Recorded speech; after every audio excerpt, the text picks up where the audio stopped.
Voilà, on souligne déjà notre partenariat avec Mon Studio TV qui nous accompagne durant ces 2 jours sur les captations. Donc tout ce qui est enregistré, vous allez pouvoir retrouver ça sur les réseaux sociaux et notamment sur la page Facebook Salon du Disque International de Rezé. Et je sais que Walter a bien bossé parce que tout ce qu'on a capté hier, c'est déjà en ligne. Il a bossé une partie de la nuit à faire ses petits montages et on peut déjà voir les interviews. Donc je pense que les interviews d'aujourd'hui, de ce matin, seront disponibles dès ce soir. Voilà. Monsieur Rachid. Nous continuons donc dans les interventions liées aux artistes nantais et qui viennent sur ce salon du disque depuis hier pour présenter leurs œuvres avec un groupe qui vient de sortir un EP cette année. Il est excellent, il est brillant. Ce groupe s'appelle The Reptiles. On en parle juste après un extrait de ce EP fantastique rock'n'roll punk.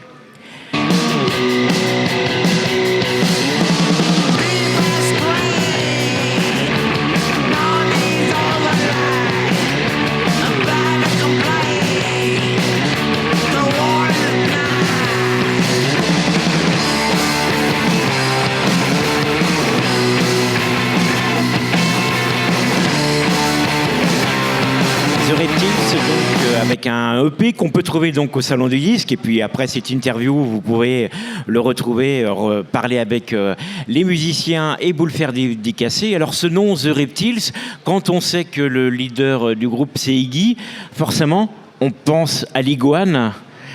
Est-ce que cette référence, est-ce que c'est vraiment la bonne ou est-ce qu'il y a d'autres explications à ce nom de groupe ? Présentez-vous déjà, c'est important de présenter les musiciens, les musiciennes. Oui, en fait Sylvie bassiste, Morgane guitariste et puis moi Izzy chanteur au chant vocal. Et puis on a nos 2 Bretons qui sont pas là. Parce que Jeff qui joue de l'orgue et de la guitare et puis et Julien qui est batteur, voilà, ils sont pas là aujourd'hui. Ouais.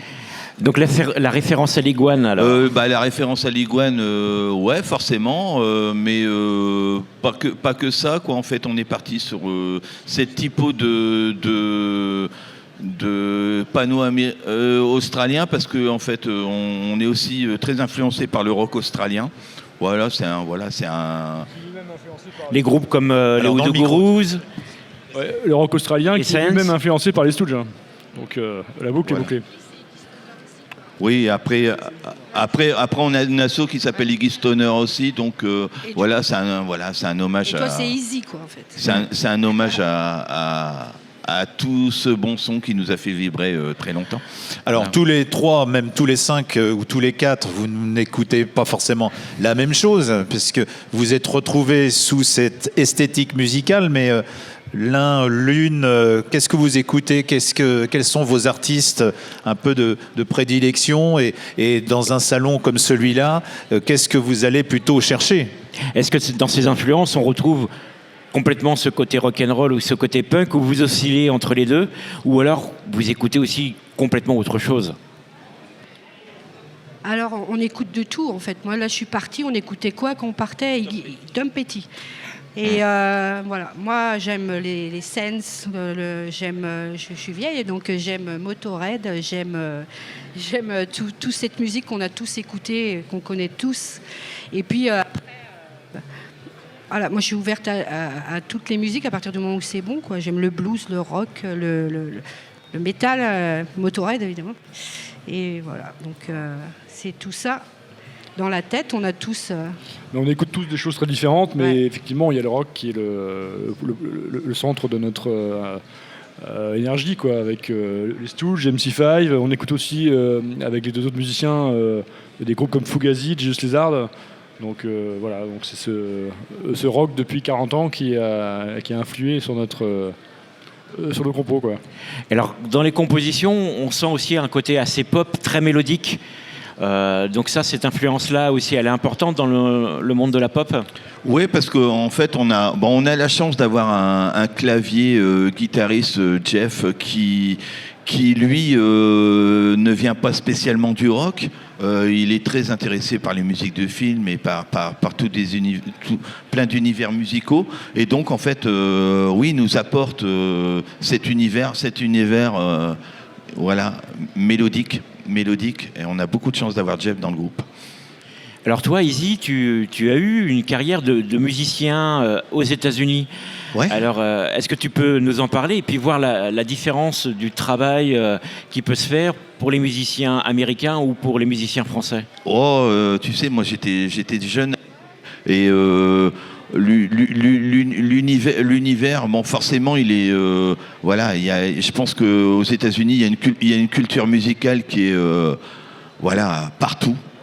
Tu étais dans quel coin aux États-Unis? Los Angeles. Tu étais sur Los Angeles et tu jouais déjà dans des bands avec des copains et tout? Sur du rock qui était du rock and roll punk ou alors quelque chose plus classique? Non, c'était du heavy glam, voilà. C'est du rock accroupi, on va dire, voilà. Et voilà, ce qui se faisait dans à la fin des années 80, début des années 90, voilà. Beaucoup à Los Angeles, dans cette scène particulière métal. Voilà, tout à fait. Qu'à l'époque, on appelait plus hard rock que métal. Ouais, mais en fait... moi j'ai toujours dit que c'était du rock'n'roll, quoi. Voilà. Je pense qu'en France on a cette faculté-là de toujours faire des petites cases. Voilà, les Anglo-Saxons, tu fais du rock, tu fais du rock, quoi. C'est il y a moins cette chose de classifier les choses à ce point-là, quoi. Oui, c'est vrai qu'on en parlait hier avec d'autres artistes. Quand on voyage, on se rend compte que soit en Grande-Bretagne ou soit aux États-Unis, il y a moins de classes. C'est-à-dire qu'en France, il faut toujours classer la musique dans des bacs bien spécifiques. Et c'est un peu dommage parce qu'il y a beaucoup de métissage et des fois, c'est un peu plus compliqué. Il y a moins cette complexité aux États-Unis. Je pense que n'importe quel musicien, de toute façon, quand il crée son univers, de toute façon, il s'inspire toujours d'autres artistes. Voilà. Et que ce soit, voilà, tu écoutes du folk, tu écoutes du blues, tu écoutes du rock, et ton univers, tu mixes le tout pour faire ton univers, quoi. Et après, c'est pas calculable, hein, c'est magique. La musique, c'est une alchimie, tu sais pas d'où ça vient, quoi. Et c'est ça la magie du truc. Voilà, c'est ça la magie de la musique, quand on a un groove et puis qu'on est inspiré de part et d'autre et les morceaux. Alors justement, cet album, comment il est né? Où vous l'avez enregistré? Racontez-nous tout ça. Et aussi, comment vous composez aussi, tu parlais d'alchimie, comme l'alchimie musicale des Reptiles, comment elle se crée? Est-ce que c'est une sorcellerie de son, un travail de laboratoire dans le garage? Et au niveau des compos, donc Izzy écrit. C'est un songwriter, donc il a une collection de textes, on a au moins 12 albums d'avance là. Et nous, de notre côté, pour la musique, c'est-à-dire que soit on a quelques morceaux qui ont été composés en 10 minutes. C'est-à-dire qu'au moment de l'accordage, on répète, il y a un riff qui part, et les 5 musiciens partent, et au bout d'une heure, on a le morceau. Donc ça, c'est un peu la magie qui arrive parfois. Et puis on a d'autres morceaux où c'est le musicien qui vient avec son riff, voilà, et qui le partage aux autres. On le garde ou on le garde pas, mais en tout cas, voilà, c'est vraiment une coécriture. Même si l'idée de départ part de chez quelqu'un, ensuite il y a une coécriture pour le reste, quoi, de la musique, quoi. Oui, puis on a la chance dans le groupe d'avoir 3 personnes qui composent. Voilà, il y a Morgane qui compose, il y a Sylvie qui compose, et on a Julien, le batteur, qui compose aussi. Alors, Julien, il est batteur, guitariste, bassiste. Voilà. Jeff, il est pianiste, guitariste, bassiste, trompettiste et accordo, j'arrive même pas à le dire. C'est un jazzman, quoi. Oui, donc en fait, on a cette chance-là de... Voilà... Ouais, parce que là, Jeff aussi, alors évidemment, Jeff compose pas parce qu'il n'arrive pas avec ses riffs, mais il apporte sa mélodie, qu'il compose. Voilà, il enrichit très rapidement et très naturellement tous ces riffs un peu brutaux qu'on peut apporter au fil des répètes. Et pour répondre à la question sur l'enregistrement, il s'est fait en février dernier, février 2022, là, au Garage Hermétique, studio Garage Hermétique de Nicolas Moreau. Juste à côté. Voilà, juste à côté. Très beau travail d'orfèvre, du coup. Et voilà, donc on a eu de la chance parce que c'est un studio mythique. Voilà, il n'enregistre pas n'importe qui et il est venu nous voir en répète avant d'accepter de nous enregistrer. On ne le connaissait pas, hein, c'est par relation qu'on a eu son contact. Et à la fin de la répète, en fait, on a compris qu'il était d'accord pour nous enregistrer. Et on a fait le deal et on a dealé pour qu'on puisse enregistrer là-bas, quoi. Donc c'était très court. Et comment s'est fait la sélection des morceaux ? Parce que c'est un EP, donc il n'y a pas énormément de morceaux dessus. Bien sûr. Donc aujourd'hui, on a une quinzaine de morceaux, donc il a fallu en choisir 4. Au départ, on voulait en faire 6, hein, mais c'est impossible. Parce qu'en termes de coût, on a enregistré en live. On a enregistré conditions live. En une journée, on a eu une journée de préparation et on a joué les morceaux live. Il y a même un des morceaux qu'on a joué c'est la première prise qui est enregistrée. One shot. Voilà. Et les 4 sont faits one shot, mais bon, pour certains, on les a refait 5-6 fois, mais c'est quasiment condition live. Ce qui est rare de pouvoir le faire actuellement en studio. Voilà, c'est ça. Donc on a eu une journée pour faire la prise de son et le lendemain, on l'a joué en une matinée, les 4 morceaux. Voilà. Et donc pour le choix des morceaux, voilà. On a pris par exemple, celui qu'on a écouté tout à l'heure, c'était le dernier qu'on venait de composer, donc ça nous faisait plaisir de le faire. Et puis les autres, voilà, il y a toujours des morceaux un peu préférés. On s'est pas dit qu'est-ce qui va plaire, on s'est dit qu'est-ce qu'on préfère jouer. Voilà. Bon, le choix n'était pas simple, mais ça rejoint un peu aussi notre état d'esprit, c'est-à-dire qu'on compose pour se faire plaisir. C'est-à-dire que on prend du plaisir à jouer chaque morceau. On se dit pas qu'est-ce qui va fonctionner. Là, on pourrait rajouter un truc, un solo qui va fonctionner. Et on a passé l'âge, en fait, on joue vraiment pour se faire plaisir, pour faire du rock'n'roll. Et si en face, le public a envie de bouger la tête et remet le genou, on a gagné, quoi. Voilà. Et donc il y avait donc une prise live de départ, mais c'est quoi ? C'est pour les rythmiques et pour même le chant était en live aussi. Non, on a tout enregistré intégralement en live. Et, à l'ancienne, quoi, comme ça se faisait, effectivement. Quand le multipiste n'existait pas, effectivement, il fallait enregistrer dans un studio. Ouais. C'est ce qu'on voulait. On voulait recréer cet esprit rock'n'roll des 70s, quoi, où voilà, il y avait un instinct primaire. Et Nicolas du Garage Hermétique, il a bien compris ce qu'on voulait. Voilà. C'est le studio qui est vraiment dédié à ce type de musique, parce que avec tous ces instruments vintage que vous avez pu voir, la console, enfin voilà, c'est aussi le son du Garage Hermétique qui colle certainement bien sur la réalisation de cet EP. Ouais. Exactement, c'est exactement ça. Et puis c'est une pratique qui, lui, il a fait régulièrement dans des prises live, que ce soit avec la fameuse session avec les Libertines, exactement, oui. ou alors les différents disques Zabriskie Point, ou le Big Good and Sisters. Bien sûr. Où il y a eu cette pratique-là, même Sumotronics aussi, qui est un autre groupe nantais, qui a enregistré en live dans cet esprit rock'n'roll où l'énergie est importante, parce que c'est ça aussi, c'est l'énergie qui est importante. Nous en fait, de capter. Nous, on est avant tout un groupe live, et ce qu'on voulait, c'est exactement restituer ce qu'on est en live sur le EP, quoi. Et l'énergie, Nicolas, il l'a complètement capté, quoi. Et donc oui, c'est une grande chance d'avoir enregistré chez lui, quoi. Alors justement, et c'est grâce à Noël, hein, Théron. Easy. Oui, c'est Noël qui nous a mis en contact avec Nicolas, et donc on le remercie beaucoup. Alors justement, le live, c'est important. Alors on a traversé 2 années très difficiles pour le live. Comment vous l'avez vécu ? Et puis pour défendre ce EP, est-ce que depuis le mois de mars, est-ce que vous tournez de plus en plus ? En fait, nous on s'est rencontrés pendant le Covid, pendant la crise du Covid. Ah oui, d'accord. Ouais. Donc le groupe n'était pas né en 2019. Non. Il est né en 2020 et du coup... on a réussi quand même à s'organiser pour pouvoir répéter malgré... à distance à distance ou pas. Mais on a... On mettait du bricolage Leroy Merlin dans nos voitures pour faire croire qu'on a le Leroy Merlin. Voilà. Et donc, et puis en plus, on est très écartés les uns des autres, parce qu'on a quand même 2 musiciens qui habitent dans le Morbihan, donc voilà.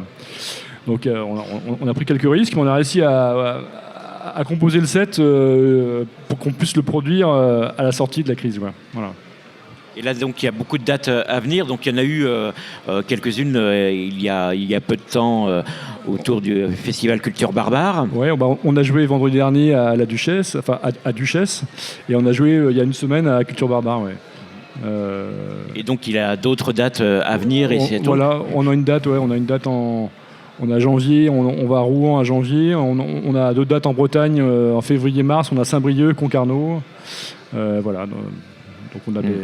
Parce qu'en même temps, Izzy et Sylvie, vous avez cette expérience un peu aussi de faire tourner les groupes, beaucoup dans le domaine rock'n'roll aussi, avec un beau réseau à partir de Nantes.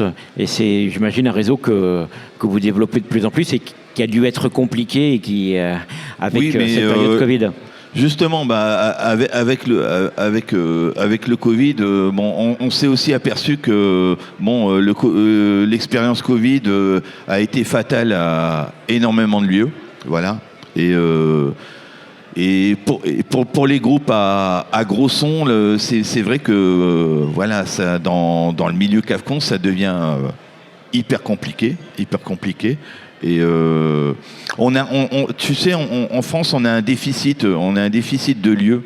Voilà, pour les groupes émergents. Depuis de nombreuses années. Mais c'est vrai que ça n'a rien arrangé, ce Covid, parce qu'on a connu les années 80-90 où il y avait quand même plein de cafés-concerts, mais qui ont été fermés par rapport au bruit, par rapport aux normes qu'il a fallu vraiment instaurer. Donc c'est vrai que ça devient beaucoup plus compliqué. Quand je vois à l'échelle de Nantes, où dans les années 80-90, il y avait énormément de cafcons, on sortait, nous musiciens, on allait jouer un petit peu partout, et on pouvait s'exporter, ne serait-ce qu'en Bretagne. Et là, du coup, je plains un peu les jeunes groupes, parce que c'est beaucoup plus compliqué, comme tu le dis. Et puis c'est un paradoxe, parce qu'actuellement, il n'y a jamais eu autant de très bons groupes. Voilà, exactement, oui. à ce niveau-là, quoi. Et c'est quand même dommage, parce que le Cafcon, c'est vraiment un palier, un tremplin pour passer au niveau au-dessus, quoi. Et t'apprends tout, tu rencontres ton public sur une petite scène qui est grande comme la nôtre, et le public est vraiment collé à toi, c'est super. Mais c'est beaucoup plus difficile de faire du Cafcon que des grosses scènes. Exactement. Et vraiment, c'est vraiment pas la même approche. Et en Cafcon, on n'a pas le droit à l'erreur. Voilà.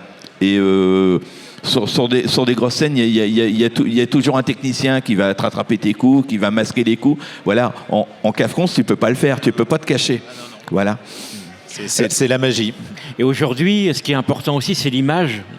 Et c'est le côté le clip vidéo ou aussi les lives. Est-ce que ça, c'est quelque chose que vous allez développer ou que vous avez envie de développer aussi Oui, il faudra qu'on s'y attelle. Là, je pense qu'on a une vidéo qui est qui va être en préparation. Mais oui, c'est aussi un autre travail. C'est un autre travail, voilà. Maintenant, dans la musique, il y a 50% de musique, on va dire, et 50% de com, et de vidéos, de communication extra. Et oui, il faut qu'on s'y attelle. Là, pour l'instant, on était focalisé sur nos compositions, sur le fait d'enregistrer, sur le fait de jouer, mais il va falloir qu'on développe aussi sur ces aspects-là. Et est-ce que ce EP annonce la sortie d'un nouvel EP et l'idée de sortir un vrai album? Et ce qu'on voudrait aussi, c'est parce que là on l'a pas fait parce qu'il y avait des délais qui sont importants. Mais oui, je pense qu'on va forcément, je pense que le prochain, ça sera un vinyle.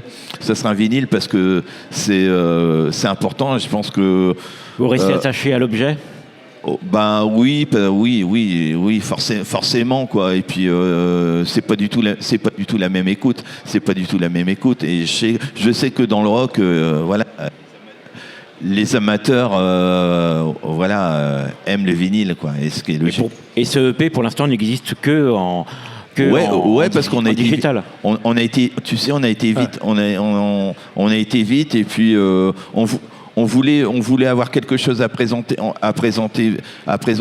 et les délais au niveau des usines de pressage, c'est hyper long, quoi. Et donc oui, le premier il est qu'en CD, mais voilà. Et pour répondre aussi à ta question, là pour l'instant on est vraiment dans l'urgence de jouer et de communiquer ce qu'on fait, et c'est vrai que on se dit pourquoi pas aussi faire un deuxième EP. C'est une musique qui s'écoute beaucoup sur des petits formats, et peut-être il faut mieux faire 3 EP en 2 ans qu'un album tous les 5 ans, parce que il y a un côté plus fun, plus voilà, on renvoie des pushs au public pour qu'ils écoutent un peu ce qu'on peut faire actuellement et qu'ils viennent nous voir, quoi. Surtout qu'aujourd'hui, on revient à la culture du single et du 45 tours comme dans les années 60, avec c'est vraiment l'outil important et pas forcément l'album. Et qu'il y a plein de groupes qui ne sortent que des EP et ensuite qui deviennent un album, ou alors avec des titres encore différents. On écoute peut-être moins maintenant un album entier, parce qu'avec les plateformes de streaming, c'est tellement devenu Kleenex, la musique, qu'on va écouter un titre, 2 titres, et la durée de vie d'un album, maintenant, c'est quelques semaines, voire, 1 mois. On sortait un album il y a quelques années... on vivait sur cet album pendant 2 ans. 2 ans de tournée. Maintenant, l'industrie a beaucoup changé. Oui, puis nous, voilà, on va pas se cacher, notre gros plaisir, c'est le live. Et, voilà, on est un groupe live avant tout. Et nous, ce qu'on aime, c'est le rapport humain et avoir le public devant nous, quoi. Et